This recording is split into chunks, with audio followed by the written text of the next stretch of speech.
کہ دنیا میں سب سے بڑی نعمت کیا ہے اور دنیا میں سب سے بڑا عذاب اور سب سے بڑی مصیبت کیا ہے۔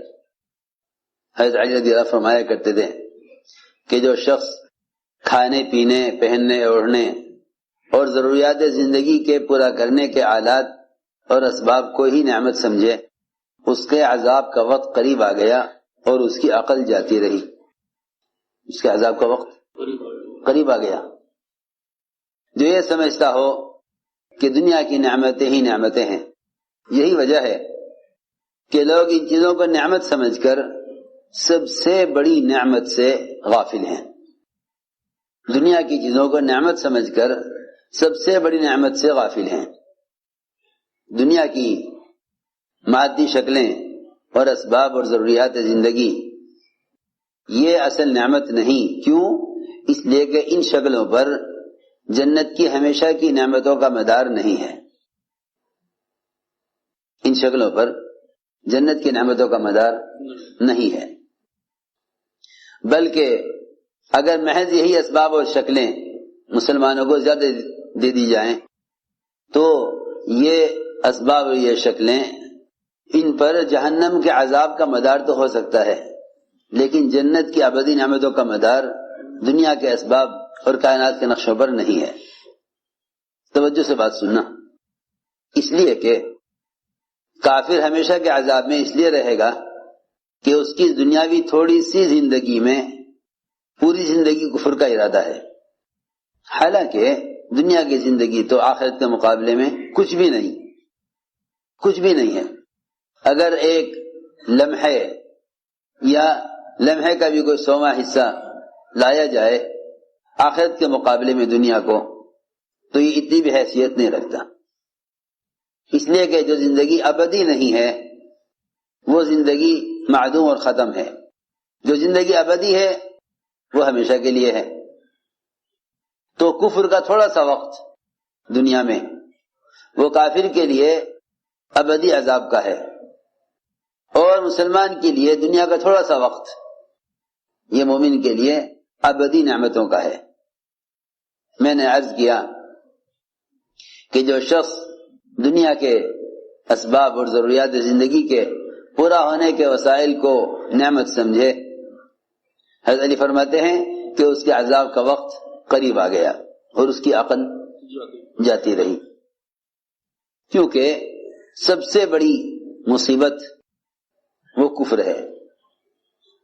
دنیا میں اللہ تعالی کے استغنا کا مظہر کفر ہے، دنیا میں اللہ کے استغنا کا مظہر کفر ہے، اور آخرت میں اس کے استغنا کا مظہر جہنم ہے، اور دنیا میں اللہ کے فضل کا سب سے بڑا مظہر ایمان ہے، اور آخرت میں اللہ کے فضل کا سب سے بڑا مظہر جنت ہے۔ آخرت میں اللہ کے فضل کا جو مظہر ہے وہ جنت ہے، اس کے استغنا کا مظہر جہنم ہے۔ دنیا میں اللہ کی استغنا کا مظہر کفر ہے، اور آخرت میں اس کے استغنا کا مظہر جہنم ہے۔ یوں کہیں کہ اللہ تعالی کے استغنا سے اس طرح ڈرا کرو جس طرح اللہ کے عذاب سے ڈرتے ہو۔ اللہ کے استغنا سے ایسے ڈرو جیسے اللہ کے عذاب سے ڈرتے ہو۔ اللہ کے استغنا سے ایسے ڈرا کرو جیسے اللہ کے عذاب سے ڈرنا چاہیے، اس لیے کہ اس کی ذات بہت مستغنی ہے۔ میں نے عرض کیا کہ اگر کسی کافر کے کفر کو دیکھیں تو اس سے اللہ تعالی کے استغنا کا دھیان آئے گا کہ اللہ کی ذات کتنی مستغنی ہے، اللہ کی ذات کتنی مستغنی ہے کہ اس نے ایک انسان کو کفر پر رکھ کر یہ بتلایا ہے ایمان والوں کو کہ مجھے کسی کی وحدانیت اور کسی کی عبادت کی اور کسی سے اپنی بڑائی کے بیان کرانے کی ضرورت نہیں ہے۔ یہ میں عرض کرنا چاہتا ہوں کہ دنیا میں کفر وہ اللہ کے استغنا کا مظہر ہے۔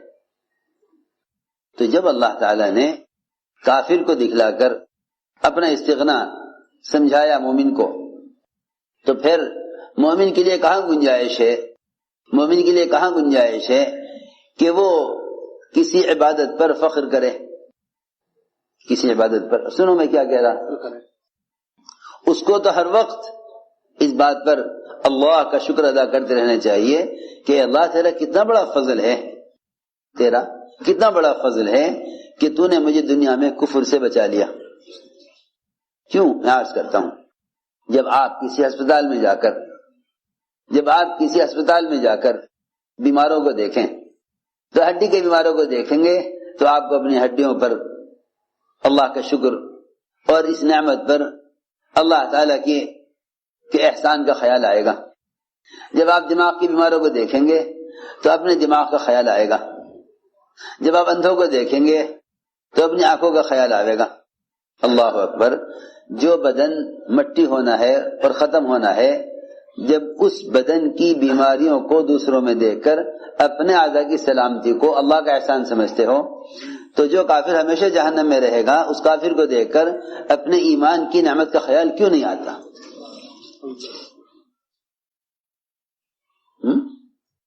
میں حیران ہوں کہ اس زمانے میں پڑھے لکھے کیا عوام سب مسلمان ایمان کی نعمت سے غافل ہیں۔ وہی سمجھتے ہیں یہ تو ایک ہماری پیدائشی چیز ہے، حالانکہ آپ دیکھ رہے ہیں کہ یہودی، نصرانی، مشرک اور کافر ہر مذہب کے گھر میں بچے پیدا ہو رہے ہیں، ان کے پیدا کرنے والے، ان کو جننے والے، وہ انہیں اپنے اپنے مذہب کی تعلیم دے رہے ہیں۔ سوچنے کی بات ہے۔ اس لیے میں نے عرض کیا کہ جو شخص دنیا کی نعمتوں کو نعمت سمجھے اس کی عقل جاتی رہی، اس کے عذاب کا وقت قریب آ گیا۔ سب سے بڑی نعمت نعمت اسلام ہے۔ اس لیے کہا گیا الحمدللہ علی نعمت الاسلام، کہ اس زمانے میں مسلمان غیروں کی طرح صرف دنیا کی نعمتوں کو نعمت سمجھتا ہے، دنیا کی نعمت کو نعمت سمجھتا ہے۔ اس لیے فرمایا لئن شکرتم لازیدنکم، اگر تم نے شکر کیا تو ہم نعمت کو بڑھائیں گے، ہم نعمت کو بڑھائیں گے، اور اگر تم نے ناقدری کی تو ہم تم سے اس نعمت کو چھین لیں گے۔ غور کرنے کی بات ہے کہ وہ دنیا جس سے اللہ کو نفرت ہے، اگر اس دنیا کو جس سے اللہ کو نفرت ہے، اگر اس دنیا کو ضائع کیا جائے، وہ دنیا جس سے اللہ کو نفرت ہے اور جو اصل نعمت نہیں ہے، اس کو اگر ضائع کیا جائے تو لوگ کہتے ہیں کہ میاں رزق کو ضائع مت کرو ورنہ تم سے رزق چھین لیا جائے گا۔ تو دنیا جس سے اللہ کو نفرت ہے، اگر اس دنیا کے ضائع کرنے پر دنیاوی نعمت کے چھن جانے کا اندیشہ اور خوف، اور لوگ ڈراتے بھی ہیں، لوگ اسے ڈراتے بھی ہیں، تو پھر اسے اندازہ کرنا چاہیے کہ وہ ایمان جو اللہ کو محبوب ہے اور جس ایمان پر ہمیشہ کی نعمتوں کا مدار ہے، اس ایمان کی نعمت کی ناشکری سے ایمان کتنا ضائع ہو جائے گا ایمان۔ اور اگر حقیر دنیا شکر کرنے سے بڑھ سکتی ہے تو جو ایمان اللہ تعالیٰ کو عزیز ہے اور محبوب ہے، اس ایمان کی قدر کرنے سے ایمان میں کتنا اضافہ ہونا چاہیے۔ لیکن اصل بات یہ ہے کہ لوگ ابھی شکر کو ہی نہیں سمجھے کہ شکر کیا ہے۔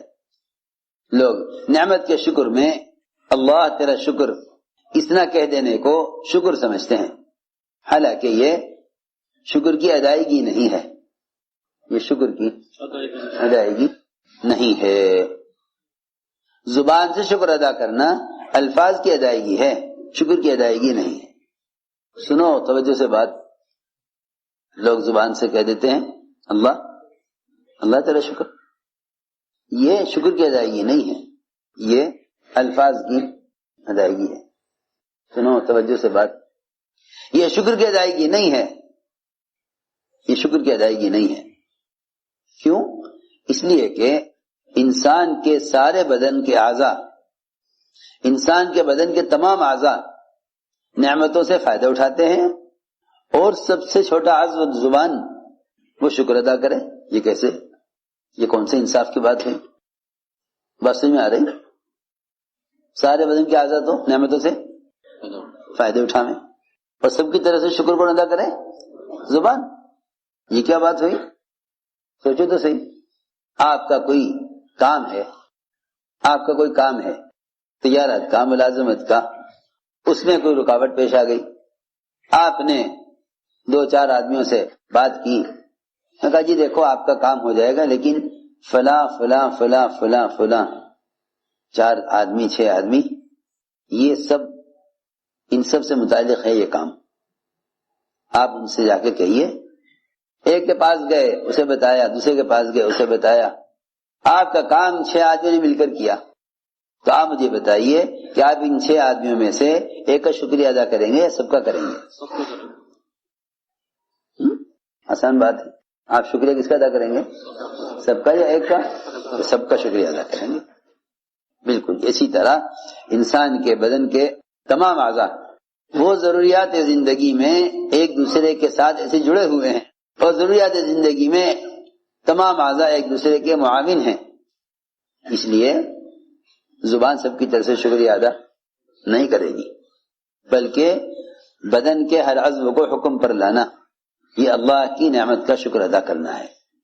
بدن کے ہر عضو کو حکم پر لانا، یہ نہیں کہ بدن کے سارے اعضاء تو نعمتوں سے فائدے اٹھاویں اور سارے بدن کے اعضاء خواہشات میں پڑ جاویں اور زبان سے شکر ادا کر دیا جائے، نہیں، بلکہ حضور اکرم صلی اللہ علیہ وسلم نے جب اپنے آپ کو عبادت میں بہت تھکایا اور لمبا قیام اور ایسے لمبے سجدے، اللہ اکبر، بعض موقع پر حضرت عائشہ یہ سمجھا کرتی تھی کہ شاید آپ کی وفات ہو گئی، ایسے لمبے سجدے، ایسے لمبے سجدے۔ وہ تو میں عرض کرتا ہوں نا کہ جو لوگ دنیا کی نعمت کو ہی نعمت سمجھے گا اس کی عبادات بھی انہی نعمتوں کے لیے ہو کر رہ جائے گی، اس کی عبادات بھی انہی نعمتوں کے لیے ہو کر رہ جائے گی۔ جو دنیا کی نعمت کو نعمت سمجھے گا اس کی ساری عبادات بھی اسی نعمت کے لیے ہو کر رہ جائے گی۔ اگر کسی آدمی کو عمر قید کی سزا سنا دی جاوے، کسی کو عمر قید کی سزا سنا دی جائے اور پھر جج اپنا فیصلہ بدل کر اس آدمی کو رہا کر دے، تو بتاؤ اس کے لیے سے بڑی کوئی نعمت ہے کہ عمر قید سنا دی گئی تھی پھر آزاد کر دیا؟ بتاؤ اس سے بڑی کوئی نعمت ہے؟ جس وقت اس کو عمر قید کی سزا سنائی گئی اس وقت اس کو کوئی چیز اچھی لگتی ہوگی دنیا کی؟ کچھ بھی نہیں ہے۔ زندگی بھر جیل میں رہنا ہے، بیوی بچے مکان دل لگی کے سامان سب اس کے نظر میں بے حیثیت ہو جائیں گے، ہر چیز کی لذت ہر چیز کا مزہ فوراً ختم ہو جائے گا۔ بس اسی لیے عرض کر رہا کہ سب سے بڑی نعمت نعمت ایمان ہے، سب سے بڑی نعمت نعمت ایمان ہے، سب سے بڑی نعمت نعمت ایمان ہے۔